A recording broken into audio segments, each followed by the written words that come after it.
बांट देते हैं, हर किसी को अपना हिसाब पहुंच जाता है और सिर्फ सिग्नेचरें होती हैं और वो काम हो गया। अब ऊपर से बारिशें आई तो खर्च कौन करे? अब डीसी ने कहा कि पैसे तो आपने खा लिए, मुझसे सिग्नेचर लिए आपने कि ये काम करा लिया मैंने, पैसे तो वो खा गए। अब पैसे खा गए, काम कौन कराए? तो इन्होंने सारा कुछ अपना मुल्ला भी छोड़ दिए मार्केट में, उनके जरिए वाइज कराए लोगों को जतलाया गया लोगों को कि खुदा का अजाब है, तौबा करो, ये करो। हुक्मरान भी सहम लेंगे, निसार खोड़ो भी ये कह रहा है, सिराज दुरानी भी ये कह रहा है। यार ये गरीब, अब आप सारे सिंध में घूमो, लोगों से पूछो कि जनाब ये बारिश है, तो लोग बोले बस अल्लाह का नाराजगी है। यानी हमें इतना बावर कराया है, बाबा अल्लाह की नाराजगी क्या है? इन गरीबों हाथ खालियों पे अल्लाह क्यों नाराज होगा? इन्होंने क्या किया है? नाराज हो खुदा तो जो सुबह को ऐवान में बैठते हैं, शाम को दो दो लड़कियां साइड में रखते हैं, स्कॉच पीते हैं, गुनाह करते हैं, सिंध को लूटते हैं, उन पे किसी का घर नहीं डूबा, किसी एमपी एमएलए का घर नहीं डूबा, किसी चेयरमैन का घर नहीं डूबा। ये शाहनवाज सोलंकी का घर डूब गया, इस पे अल्लाह नाराज है। सोलंकियों ने अल्लाह का क्या कसूर किया है? कसूर किया तो हुक्मरान ने किया, खुदा पकड़े तो उनको पकड़े। तो ये मुल्लाओं समेत हुक्मरान जो है ना, एक प्रोपेगेंडा करते हैं लोगों तक कि तौबा करो। यानी लोगों का जहन ये तस्लीम कर ले कि रियासत की कोई गलती नहीं, हुक्मरान की कोई गलती नहीं, सियासतदान की कोई गलती नहीं, हम गरीबों की गलती है। मैं कोशिश कर रहा हूं, लोगों को बता रहा हूं कि ये खुदा का अजाब नहीं। बारिशें 150 से ज्यादा मुल्कों में हुई हैं। खुदा का अजाब हो तो इसराइल पे हो, नहीं हो रहा। खुदा का अजाब हो तो यूरोप पे हो, नहीं हो रहा। खुदा का अजाब हो तो काफरों पे हो, नहीं हो रहा। खुदा का अजाब उस सिंध पर बताया जा रहा है जो सिंध पूरे पाकिस्तान को पालता है, जो सिंध इन थर्ड क्लास के हराम खोरों को वोट देता है, जो सिंधी लोग। अब इन गरीबों पे खुदा का अजाब है। मैं नहीं मानता। सिंध की हालत बहुत खराब है। सिंध को 15 से 20 साल पीछे धकेल दिया गया है। मुआशी सूरत हाल तबाह हो चुकी है। आने वाले दिनों में और तबाही आनी है, बहुत ज्यादा तबाही आनी है, महंगाई होनी है, हर चीज तबाह होनी है। इन लोगों ने एक काम किया है जो मैं यकीन से कहता हूँ तारीख इनको लानतें भेजेगी। आज हम हैं, कल नहीं होंगे, लेकिन याद रखना, क्योंकि इन लोगों ने सिंधी कौम को भिखारी बना दिया है। और भिखारी, पूरा कुरान स्टडी करो, ना खुदा को पसंद है ना रसूल को पसंद है। इन लोगों ने भिखारी बना दिया। इनकम सपोर्ट के 15-20 हजार रुपये लगा के औरतों को एटीएम कार्ड मशीन के सामने खड़ा कर दिया है, लोगों को रोडों पर बिठा दिया है, 1200 के कट्टे के पीछे सब चमन लगे फिरते हैं। तो इन लोगों ने ये किया, इन थर्ड क्लास लोगों ने, नॉनसेंस लोगों ने, इडियट लोगों ने।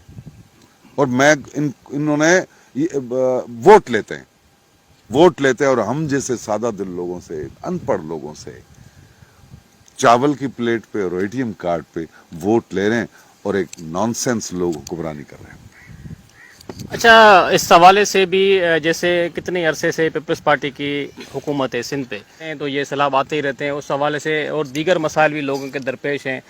लोग क्यों नहीं अपना फैसला खुद कर पा रहे? खास कर मेरा इशारा वोट की जानिब है। देखिए, मैं इसको 20 ले जाऊंगा, मैं 71 तक ले जाऊंगा इसको। 71 से रियासत की पॉलिसी थी कि जब बांग्लादेश के जायलों ने, काली टांगों वालों ने इनसे आजादी ले ली, तो रियासत के पास आर्मी थी, जहाज थे, फौज थी, सब थी, लेकिन वो हाथी दरांतियों वाले लोग, इन लोगों की सारी स्ट्रेटेजी उन्होंने फेल कर ली। किसका पता नहीं, टिक्का खान के नियाजी खान था कि उसने बोला हमें बंगाल चाहिए, बंगाली नहीं। तो किसी दूसरे बड़े ज्यादा फूलों वाले ने कहा कि ये तो पॉलिसी सिंध के लिए, यानी सिंधी नहीं चाहिए, सिंध चाहिए। हर पढ़ा लिखा बंदा जानता है कि पाकिस्तान की जो टोटल आमदनी है उसमें से 70% से प्लस सिंध है। 65% पेट्रोल सिंध देता है, 72% गैस सिंध देता है पूरे पाकिस्तान को। आपको पता है कि पाकिस्तान की, सिंध की बिजली की जरूरत है 3200 मेगावाट, लेकिन अकेला सिंध कितनी बिजली पैदा करता है? उन लोगों ने, उनको पता था कि अगर सिंधियों ने आंख खोली तो हम भूखे मर जाएंगे। तो उन्होंने 71 से अपनी स्ट्रेटेजी चेंज की, एक स्टार्ट लिया कि लोगों को शऊर छीनो लोगों से। उन्होंने कॉपी कल्चर आप में डाल दिया। आपको सिर्फ ये बता दिया कि भाई आपने पढ़ना है, डिग्री चाहिए ना आपको, चलो मैट्रिक, इंटर, ग्रेजुएशन कर देते हैं। तो कॉपी कल्चर डाल के तालीमी निजाम तबाह किया गया। हमारे डाकू हाथ से पैदा किए उन लोगों ने। और पूरे पाकिस्तान में सिर्फ सिंध के जो जंगलात हैं, जिसको बेला कहते हैं, دریا کا, وہ سارا انہوں نے کاٹ دیا کہ ڈاکوؤں کے نام پہ. اسے آپ کے اس کے بعد پورے سندھ میں دمے کا مرض پھیلا ہے, سما کا, کیونکہ وہ درخت اپنا آپ کو آکسیجن دیتے تھے. شہد جو آپ کے مفت میں گفٹ کی جاتی, اب 5,000 میں بوتل ہو گئی ہے. اور وہ جو زمینیں ہیں کچے کی, انہوں نے ان غداروں کو جو سندھ بیچنے والے تھے ان کو گفٹ کر دی, تم جاگیر کر کے رکھ لو. یعنی اب ڈاکو پیدا کیے تاکہ اوتانگے ختم ہو جائیں, جاہل ٹیچر بھرتی کیے تاکہ ایجوکیشن ختم ہو جائے. یعنی آپ سے شعور چلا جائے. ہمارے 2 درسگاہ ہیں, ایک اسکول اور دوسری جو مفت کی درسگاہ ہے وہ ہے اوتاق, جہاں بچے اخلاق سیکھتے ہیں, بڑے اچھی باتیں کرتے ہیں, چھوٹے سنتے ہیں. ڈاکو پیدا کر کے اوتاقیں ختم کی گئی, جاہل ٹیچر, نانسن گدھے ٹیچر پیدا کر کے گدھوں کی فوج تیار کی گئی. آپ کے پاس جو ابھی بیوروکریٹ ہے وہ نان سینس ہے, چوتیاں ہیں. آپ ان سے بات کرو, ان کو تمیز نہیں ہے بات کرنے کی. وہ آپ سانگڑ کے 2 دن ڈی سی چلتے ہیں, ان کو پتہ نہیں. نواب شاہ کا ڈی سی, سارے نان سینس ہیں. تو وہ نان سینس فوج کر کے آپ سے شعور لیا گیا, بھرتی کر کے, مطلب استادوں کو سب کو بھرتی کر کے آپ سے شعور لے لیا گیا. اب آپ کے پاس شعور کیا ہے؟ کٹے کا, راشن کا, جیب کا, پیٹ کا. خود غرض لوگوں کی ایک فوج پیدا کی گئی. اجتماعیت پسندی ختم. سندھ کیا, لوگوں نے اپنے گھر کو دنیا سمجھ لیا. وہ سندھ کو اون ہی نہیں کر رہے. جب اون نہیں کر رہے, اب وہ ڈگری یافتہ جاہل وڈیرے کے پیچھے بھاگتے ہیں کہ ٹیچر کی نوکری چاہیے, سپاہی کی نوکری چاہیے. انہوں نے نانسنس پیدا کرنے تھے, ان جاہل وڈیروں کے پیچھے, شرابی, عیاش, زانیوں کے پیچھے قوم کو لگا دیا انہوں نے. اب لوگوں کے پاس اجتماعی شعور نہیں رہا. ان کو یہ پتہ ہی نہیں کہ میرا ووٹ کتنی حیثیت رکھتا ہے. وہ تو بولتے ہیں ووٹ سائیں کا حق ہے. تو انہوں نے لوگوں کو نابین کیا, اور نابین لوگوں نے ایک آنکھ والوں کو, کانوں کو ووٹ دیا. اب وہ کانے لوٹ رہے ہیں ملک کو. بات یہ ہے. اچھا عمر صاحب, آخر میں اب سندھ کی عوام کو آپ کیا پیغام دینا چاہیں گے؟ میں کیا سندھ کی عوام کو پیغام دوں, کیا دوں؟ میں بولتا ہوں بھیک نہیں مانگو. یہ شوق سے قطاریں باندھتے ہیں.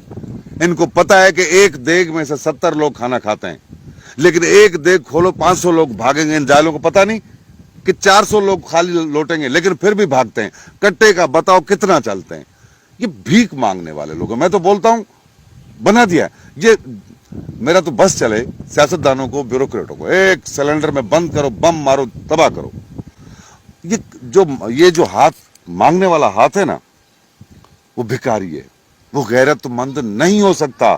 جو مانگنے والا ہے, آپ ایک فقیر, ایک مستنڈے فقیر کو, وہ آپ سے جب بھیک مانگتا ہے نا کہ سائیں 10 روپے دو, آپ بولتے جاؤ, وہ بولتا سائیں دو, آپ بولتے چماٹ ماروں گا, وہ ڈر جاتا ہے. وہ پہلوان فقیر 10 روپے کے پیچھے اپنا ضمیر بیچتا ہے. یعنی وہ اگر آپ کو ایک چماٹ مارے تو بھی بیٹھ جاؤ, لیکن اس نے ہاتھ پھیلا کے اپنی غیرت ختم کر دی ہے. خدا خودداروں کو پسند کرتا ہے. ہم بھٹائی کے مرید ہیں, ہم بھٹائی کے مرید ہیں. اور ہمارے مرشد نے کہا ہے, بھلی بکھ بھرم جی شال مونج شان. ہم بھوکا مرنا نہیں چاہتے. بولے شان گیا گند لینے, باڑ میں گیا شان. بھوک کھانا چاہیے, پتہ نہیں اجینو موتو والا کھانا چاہیے, ایری چاول چاہیے, پر دو, ہمارا پیٹ نہیں بھر رہا. تو اس سے بہتر ہے قوم کو غیرت مند بننے کے لیے یہ ہاتھ بند کرو, مانگو نہیں. کیونکہ قرآن کہتا ہے, خدا کہتا ہے کہ میں تمہاری روزی کا ضامن ہوں. ہمیں اللہ پہ اعتبار نہیں ہے. ہم تو چنگے مرسوں کے پیچھے بھاگتے, جو چوتیا چمن بناتے لوگوں کو. کبھی بھی غیرت مند ہاتھ ایسے نہیں کرے گا. تو قوم کو ہم چاہتے ہیں کہ غیرت مند بنو, اپنے بازوؤں پہ بھروسہ رکھو, خود کماؤ, محنت کرو, کم کھاؤ, لیکن اپنے پسینے کی کھاؤ. یہ بھکاریوں والا, بھیک منگو والا طریقہ چھوڑ دو. جی بالکل دوستو, یہ تھی مرد بھائی صاحب کی کھٹی میٹھی باتیں, اور ان کا سندھ کی عوام کو یہی پیغام ہے کہ وہ مستقبل کا فیصلہ خود کر سکتے ہیں. اس کے ساتھ اپنے میزبان نوید گل خاص کے لیے دیجیے اجازت. اللہ نگہبان.